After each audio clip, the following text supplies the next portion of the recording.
Okay, so how about you? When did you get started in the planes? Oh my goodness. Well, I go back almost as just about as far as you. I think I was around 12, as emigrated to America, and you didn't have you really didn't you weren't into all the sports activities that the normal kids have because the sports were weird. I didn't understand baseball and stuff like that. So I kind of got into myself. I said, "Oh, what can I do by myself?" And I always, as you did, I always liked airplanes and locomotives, anything with a motor in it or gears and stuff like that. So I also had the great advantage of having we lived near a coffee shop. Oh, yes. So I would visit this hobby shop like every weekend, and they had the owner of the hobby shop had two boys. One was older than me, about 2 years, and one was 1 year younger than me. Do you remember the name of the shop? Oh yeah, this was Consolidated Model Engineering. Okay, not one I'm familiar with. Okay. And but the thing about it is, the hobby shop was just a front for selling various models, but from various manufacturers. But they also had a factory there. They actually made kits. If you go on the internet, you could find Consolidated kits. Okay. So that was the factory. It was upstairs was the assembly line, downstairs was the storage, Right. and I would visit the shop, and I would, just go in and dream, and I would do this every weekend. And finally, they saw this kid coming every weekend, and they said, "Oh, why don't you come here behind the counter and talk to Stephen and Arthur?" And we got to be friends. That got to be my regular place to visit. So I found out a little bit more about model airplanes and I wanted to build one. And I finally got from my aunt $1 one week for a birthday. And I said, with $1 I can buy a Speedy built model for 85 cents. Monogram Speedy built. And 15 cents was for the glue. So I had enough. There was no tax. $1 was enough to cover it. And I built, my first model was a P-40 Warhawk. And many years later, I can show you later, I found a guy making reproductions of this kit. Mhm. And I had to get it. So I bought the Warhawk and I built it. And it's just a memory of my first airplane. But that was how I started. And Was that a flying model? it was a rubber powered model, but to tell you the truth, they didn't fly. Right. They were terrible. They were too heavy, too small. It was a 1/32nd scale model. So you can imagine how that flew with a simple rubber motor. Yeah, It right. didn't fly. It crashed. So that was my first experience. And then a little later, I decided, well, let me try something that flies. So I bought a stick model, the famous Comet stick models. Yep. And at that time, that was the only thing in my budget, as I used to eye the thimble drone motors, the little baby bees, for $4.95. And I said, I would love to have one of those. But I said, okay, rubber powered is it for now. I think it was a Hellcat. It was about this big. And I built that typical stick build, but I didn't know anything about how to shrink the paper. So I didn't even know you had to do that. These were free flights? These were free flight. Okay. So I just put the paper on it and it looked terrible. I said, this thing flies. So I didn't know about water shrinking. Right, and you then didn't have doping anybody to it. teach you is what you needed. Yeah. Well, the tissue came with it, but you needed some experience. So I learned a lot from those guys. A glimpse into Ghunter's basement reveals a carefully curated collection of top-tier materials for building and repairing models, a testament to his decades-long passion. This dedication is showcased through an eclectic array of meticulously crafted creations. Just a few steps away, some of his most cherished models come into view, including Apollo 11 and the battleship Yamamoto, with the latter already in its final stages of construction.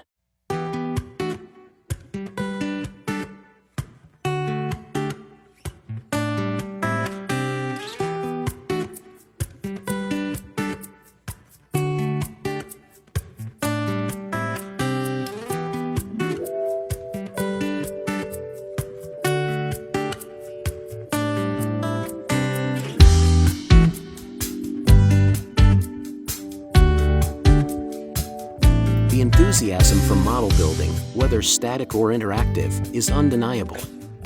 This passion inspired Ghunter to dedicate his time to a collaborative project, joining forces with friends to establish a partnership between our club and a Portuguese school. In a short time, we developed a tutorial for constructing a modified Jupiter Jr., based on the brilliant design by Thomas Buchwald of Cologne, Germany.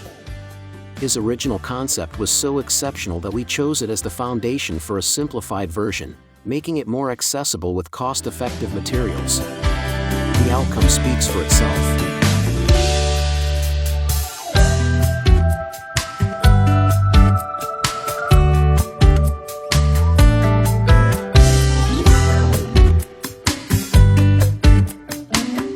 As winter sets in, creativity takes flight, inspiring new projects that extend beyond the first indoor journeys.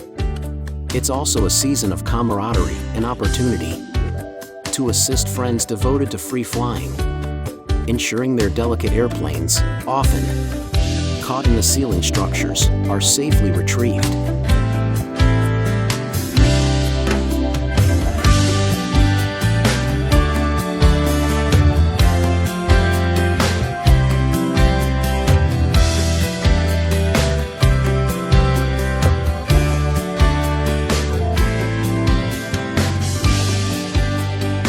Now we are preparing to have a almost maiden flight of Carlos dos Santos' conversion of the AMA Alpha 1 rubber-powered plane to a radio-controlled 3-channel airplane.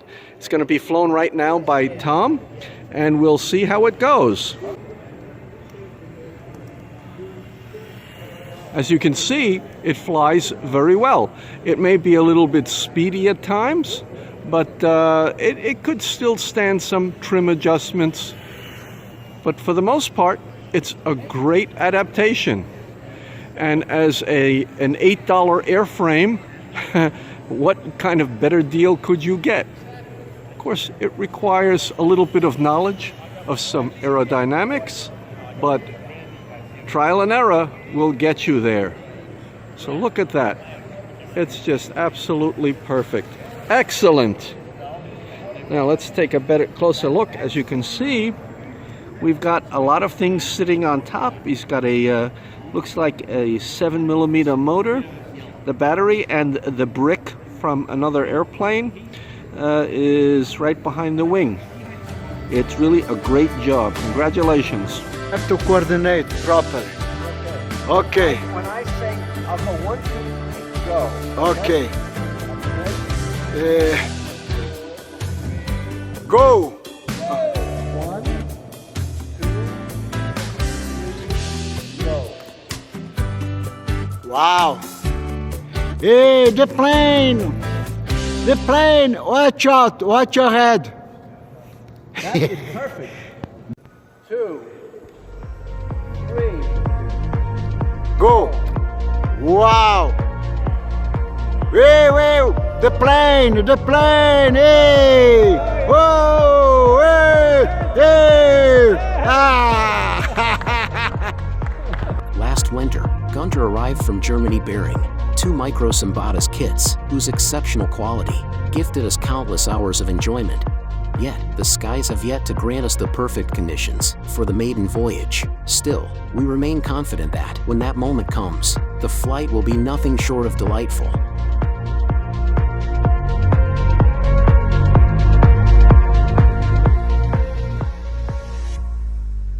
So I always wanted to have something that had a glow engine, and one Christmas I really prompted my parents. I said, you know what? Thimbledrome makes this great model called the TD1, and I don't even have to build it. Everything is there. The motor's included. In the box. The Take it motor's out. included, and control line. Then I think Cox also made them. Was it Cox? It was Cox, yeah. Was Cox then? Thimbledrome was Cox. Okay, got it. Okay. Okay, yeah. And this was their first all assembled, ready to fly airplane. That's why they called it the Thimbledrome 1, TD1. I finally convinced them, you know, it would really be great. So they bought this thing for me. And I didn't fly it right away because I had never flown control line before, didn't know how to start the engine. Finally, that following spring, my father and my uncle said, okay, let's go out to someplace in the Bronx to fly this airplane. It took me about, like you said, an hour to start the thing. Yep. Finally got it up. And so I ran out to the center of the circle, picked up the handle, and I told my uncle, okay, let it go.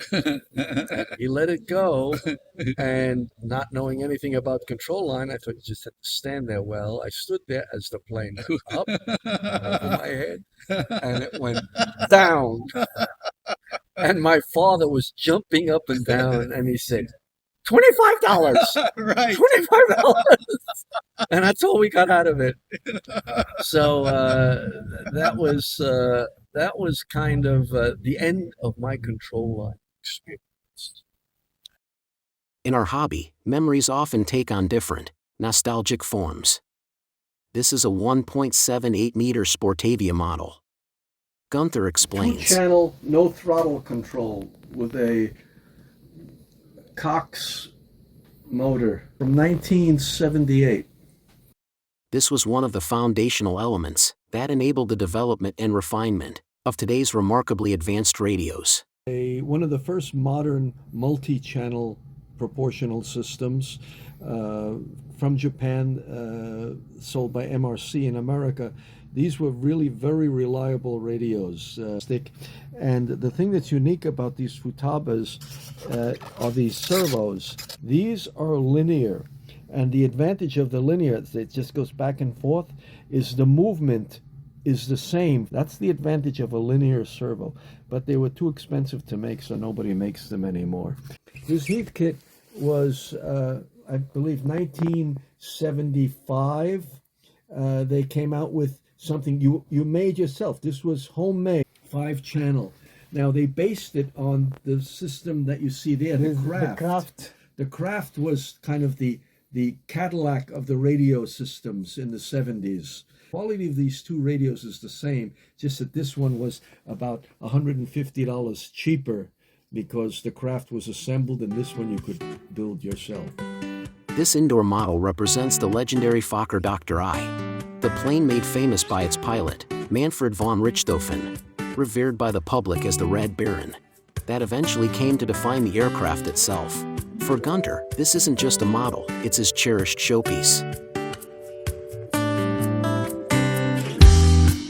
As winter draws to a close, and the world begins to stir with life, our naturally sociable spirits awaken. It's time to finish those lingering repairs and embrace the joy of connection with family, friends, and the passions that bring us alive.